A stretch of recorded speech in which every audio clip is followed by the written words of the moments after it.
There's a moment that happens for a lot of people with AI. It's usually after that first excitement, when you've tried a few tools, you've seen some impressive things, and you've probably heard 100 examples of what's possible. And yet, instead of feeling clearer, you probably start feeling more overwhelmed. Because now the problem isn't really whether AI matters, it's that everything seems to matter. And as I like to say, it's everything everywhere all at once, just like the movie. You know how it is. Every new tool sounds important. Every new use case sounds urgent. Every new feature sounds like something you should understand. And when everything feels important, nothing feels clear. Mhm. Welcome to episode 125 of Instant Expertise Marketing Plus AI. I'm Yvette Brown, co-founder of X Promos. I became an entrepreneur at 23 when I started an agency with my then 29-year-old business partner, Shari Nomadi. Together, we've built campaigns for global brands, and today we're building decision confidence in the age of AI by keeping humans accountable, technology understandable, and outcomes measurable. And I'm Sherry Nomadi. Yvette and I rarely think alike, but we do usually come to the same conclusions, and definitely when it comes to AI. What stands out to me right now is how many people are carrying unnecessary pressure. They think that to keep up with AI, they need to understand everything, every tool, every model update, every article, every trend. And then that creates exhaustion before they've even begun because no one can keep up with an unorganized landscape. What most people are trying to do is manage infinity, and that will wear everyone out. Yeah, you can't really manage infinity. And really, that's the hidden issue. People think they're overwhelmed because AI is moving fast. And to be fair, sometimes that's true. But more important, they're overwhelmed because they've just been getting a ton of information without structure. And those are very different problems. Because if something feels too complex, you might need more time. But if something lacks structure, what you really need is a better map. And that's what we kept noticing. Smart people, capable people, curious people, they're clearly not struggling from a lack of ability. They're struggling because no one had organized the terrain for them. Yes, that's absolutely right. And when people don't have categories, everything arrives with the same weight. A small feature update feels just as important as a strategic shift. And a fun consumer tool feels as important as a real business capability. A flashy demo feels as important as something that could change how you work every day. Without categories, there are no filters. And when there are no filters, noise becomes stressful. That's such an important point. And this is exactly what I meant when we talk about the noise around AI and how it creates its own stress and uncertainty. Stress often gets mislabeled as complexity. You might hear people say, AI is too much. But many times, what they actually mean is, I don't know how to sort what matters from what doesn't. And that's totally different. And it's completely solvable. Because underneath all that noise, AI value is far more organized than it appears.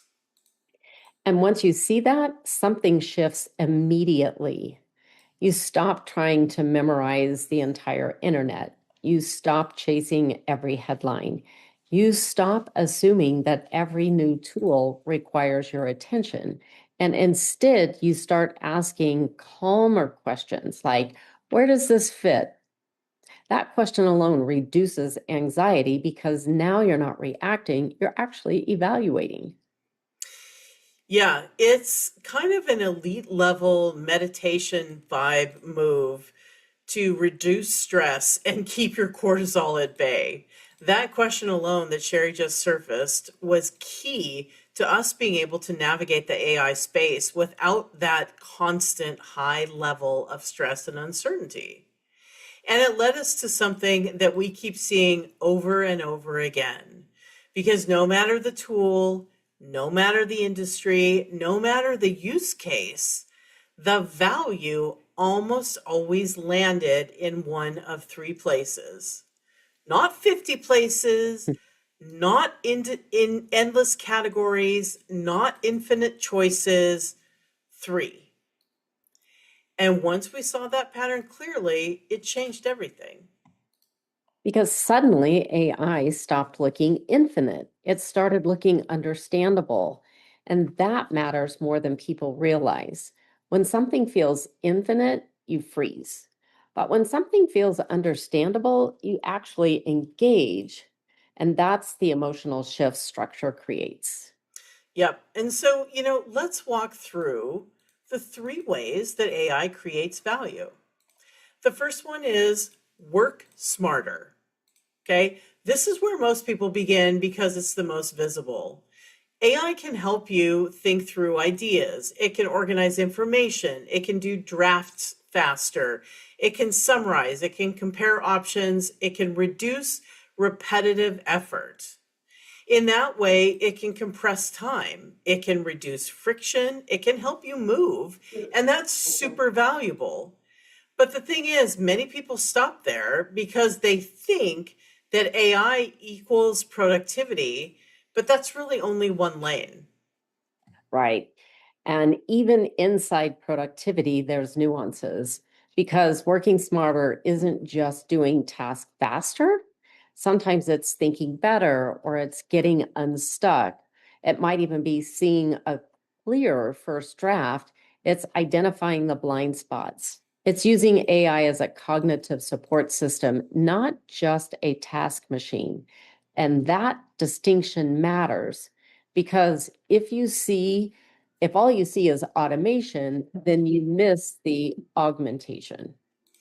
I love that so much. I think we should get t-shirts that say Mhm. not just automation, but augmentation. I love Because it. it's super true. And so, on that point, there's a second category and it's learn faster, right?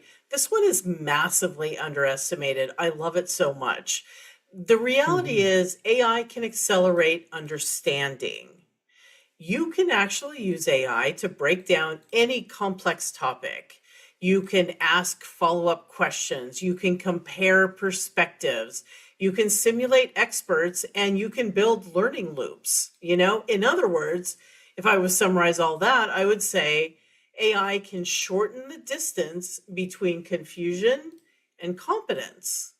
And that's incredibly powerful, especially in a world where new skills matter constantly.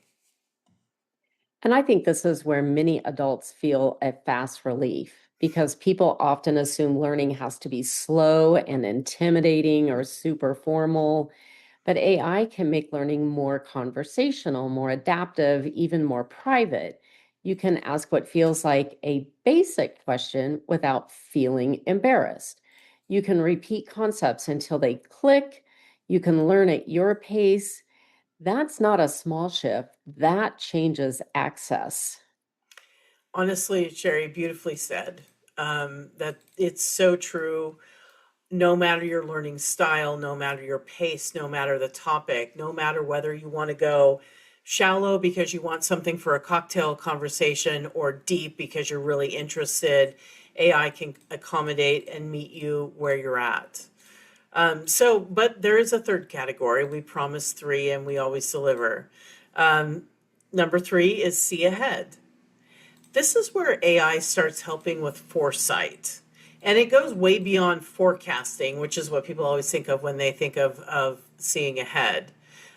Forecasting actually just predicts the most probable outcome. But there's other things to look at as it relates to seeing ahead. Things like pattern recognition, scenario simulations, trend signals, opportunity spotting, risk awareness. This is where AI can actually help you anticipate rather than just react. And for leaders, for founders, for marketers, for operators, this category can be incredibly valuable because direction matters more than speed. Yes, that's so true. And doing the wrong thing faster, well, it's still the wrong thing, right?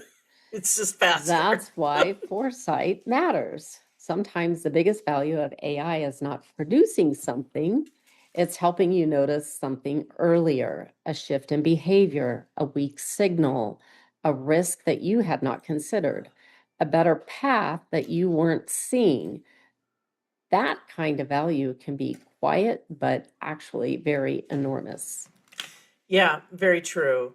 So, when we say there's only three ways that AI creates value, we mean that most meaningful outcomes, practically every meaningful outcome, because we did the research, we pressure tested it, and we went back and checked it against multiple models, all of those meaningful outcomes can be traced back to three things: work smarter, learn faster, see ahead. That, my friends, is the organizing logic. Now, of course, there are thousands of examples, but examples aren't the same as categories. And when people confuse examples or use cases as structure, they will stay overwhelmed. Absolutely. And this is why so many people feel like they're collecting random AI facts. They know some prompts, they know the names of tools, and they know the features, but yet they fail to know how they all fit together. And that creates shallow confidence. They can talk about AI, but they can't evaluate it deeply. Yeah. So, then like once you have these categories, everything changes. If a new tool launches, you ask yourself, does it help me work smarter, learn faster, or see ahead? What about Mhm. a new use case? Comes back to the same question. What if your team wants to budget for something? Same question. Because now AI becomes easier to judge because you're no longer starting from zero every single time. Yes, and that's where calm confidence comes from. Not knowing everything, but knowing how to sort everything. That's just such an important distinction. People chase total knowledge. What they actually need is useful orientation. Okay, Sherry, you totally nailed it right there, right? People chase total knowledge when they actually need useful orientation. And that is the biggest reason why we built the human AI value map. We needed a complete way to help people see where the value from AI actually lives. There's no hype behind this. That's not a tools list. It's not more scattered examples. It's just a map. It's something useful and something people could apply immediately to their own work and decisions. And that's because once people can see the structure, they stop feeling behind. They stop reacting to every single headline. They stop assuming everyone else knows something that they don't know, and they start operating from a much stronger place. Yeah. So, if AI has felt endless, noisy, and strangely hard to pin down, it's not because it was too complicated for you or that you just don't get it. It's because no one showed you the categories. And once you have those, everything simplifies. Next week, we're going to make this personal because once you understand where AI creates value, the next question becomes, where does your judgment create value? So, again, if AI has felt noisy, endless, or harder to understand than it should, you may not need more information. You probably just need the right framework. And that's why, again, we created the Human AI Value Map, and we've created a course for that on Maven. Enrollment is now open for the next cohort. We would love to help you stop sorting chaos and start seeing that system. So we're going to put the details in the show notes. As always, thank you for listening.